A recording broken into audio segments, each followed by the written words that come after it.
Quand j'ai rencontré Joe, cet homme qui allait devenir mon mari et le père de mes enfants, j'ai vu en lui un esprit brillant, inventif et créatif, un être passionné et déterminé, une personne sympathique, enjoué, doté de grand charisme, un jeune homme réservé, mais tellement généreux. Ce jeune homme m'a charmée et m'a séduite. Il a gagné mon cœur. Et depuis, nous avons décidé de construire un seul et même avenir. Nous avons choisi de ne faire qu'un seul et même être. Il est devenu ma chair et mon sang coulait dans ses veines.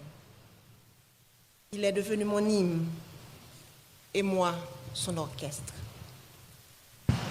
Ce jeune homme passionné, cet entrepreneur à succès, mon Jovenel Moïse, a toujours cherché à faire plus, à faire mieux. Pour avoir été longtemps une victime, il connaissait bien les vices de ce système pourri et injuste, dont personne avant lui n'a voulu parler. Ce système auquel, peu avant lui, ont voulu s'attaquer.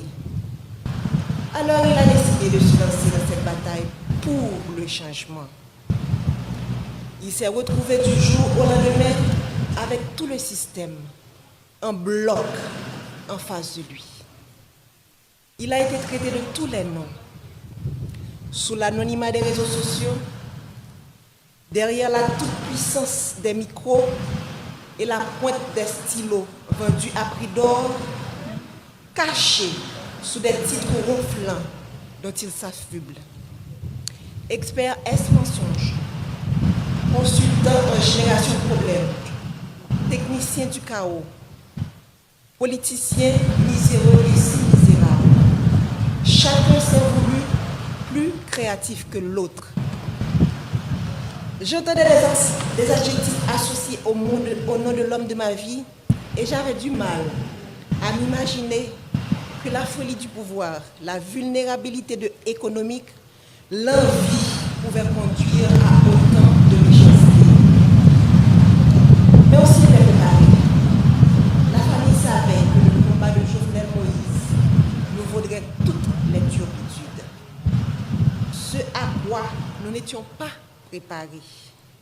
Ce à quoi je n'étais pas préparé, c'est de me tenir debout aujourd'hui pour prononcer l'éloge funèbre de mon mari. C'est de me réveiller un matin et de ne pas avoir jour à notre rituel matinal. Comment accepter de ne plus entendre ta voix, tes rires, de ne plus te toucher, de ne plus entrelacer nos doigts au tien? Comment t'imaginer partir quelque part sans moi, sans des enfants? C'est un cauchemar de je n'arrive pas encore à me réveiller. C'est une situation à laquelle tu ne nous avais pas préparés. Ta femme, tes enfants, tes petits-enfants, tes frères et sœurs, tes neveux et nièces, cousins et cousines, tes amis, tes collaborateurs, ton peuple. Nous sommes là ce matin à faire quoi? Te rendre au dernier hommage? Faire ton deuil? Nous ne sommes pas préparés à cela. Je me souviens encore de toi me disant que tu veux partir les mains propres et pures. Mais tu ne pensais pas partir sans avoir pu faire tes adieux. Tu ne pensais pas partir mutilé, désarticulé. Tu as été sauvagement assassiné, toi qui as toujours renoncé à la violence. Tu as toujours prêché le pardon, la réconciliation, le tête ensemble. On a comploté contre toi, te condamnant à mourir dans la barbarie et la cruauté. Toi, si indulgent avec les autres, tu as connu la haine. Ils t'ont jeté leur venin pour assassiner ton caractère. Toi, toujours si loyal envers eux, tu as été abandonné et trahi.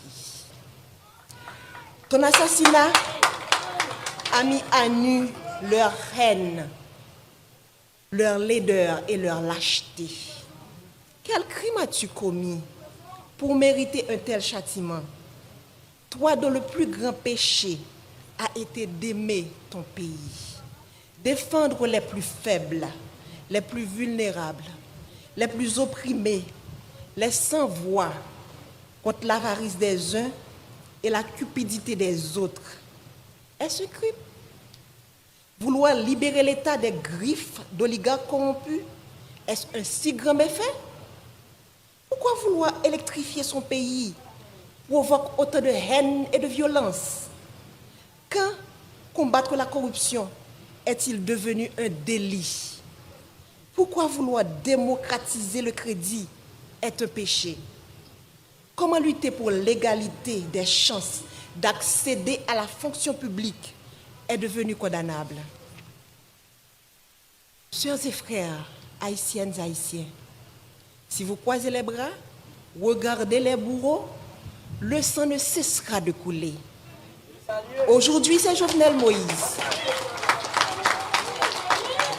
Demain, ce sera elle, ce sera lui, ce sera moi, ce sera nous. Les rapaces courent encore les rues. Leurs griffes et leurs crocs ensanglantés sont encore à la recherche de proie.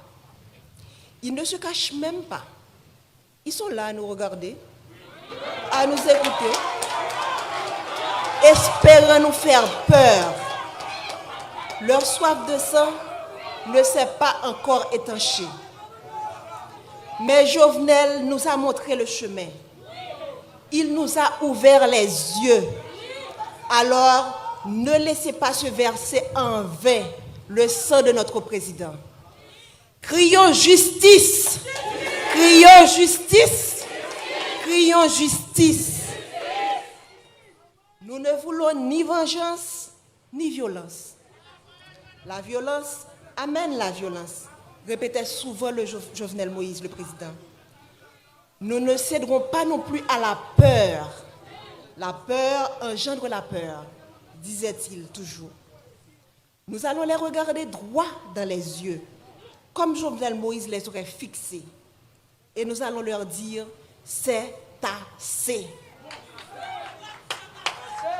Jovenel, mon amour, mon compagnon, mon ami, mon autre moi, que vais-je devenir sans toi?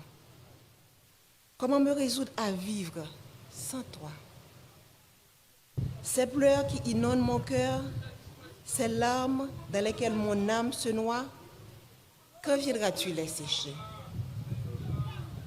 Je ne peux pas te faire mes adieux, alors je te dis au revoir, Jo. Pars avec tout l'amour que je te porte. Les valeurs que tu as inculquées à tes enfants, à moi, à la jeunesse de ton pays, continueront d'exister de génération en génération. Pars en paix, mon cœur, pars avec le sentiment du devoir accompli. Laisse ton âme se reposer en paix. Nous nous chargerons du reste.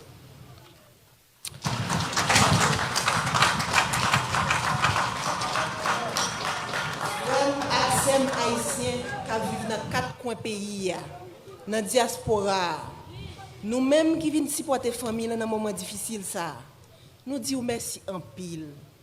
Présence ou ben nous force et courage pour nous kembe. Yo assassiné le président Jovenel, mais yo pas qu'à assassiner vision. Yo pas qu'à assassiner l'idée. Yo pas qu'à assassiner rêve li gagné pour pays. Nous perdons une bataille, mais nous pas perdu la guerre. L'Itla pas fini. Jovenel Moïse pas plagué nous dans la route. Il était déjà montré nos chemins et il a continué à accompagner nous jusqu'à ce que nous arrivions, même si le chemin est long. Je suis bien bas devant le cadavre potorigasson ça, président Jovenel Moïse. Marim, un bon papa, un bon mari, un bon président, un bon soldat. Nous faisons toute campagne ensemble, passer dans tout petit coin pays pour nous comprendre plus bien qui mauvais la vie frère ak sœur nous yo a subi. Jodi a m'a dit son au revoir, c'est pas un adieu. M'a saluer chaque monde qui vient saluer des pas pour tout garçon ça. Qui tape mené une bataille, qui est un pile monde qui a un privilège pas de comprendre, mais qui veut dire un pile bagaille pour monde en dehors yo. Jour qui était 7 juillet, c'est un jour côté monde sans foi ni loi paraît à toute volonté yo pour yo chavirer chaudier l'espoir pour monde qui pi mal yo, pour gros orteil yo, pour tête canaille yo. Monde qui a commencé prendre centre l'espoir avec développement parce que route a fait bon la caille yo, poteau a metté, courant a bail, pompe solaire a installé pour couper grand goût. Jour 7 juillet, monsieur a planifié pour yo couper souffle. Sans yo pas rendre compte qui mal yo t'a fait pays, qui mal yo t'a fait moun Haïti, qui mal yo t'a fait diaspora. Moi connais ou pas jamais mes politiques jo.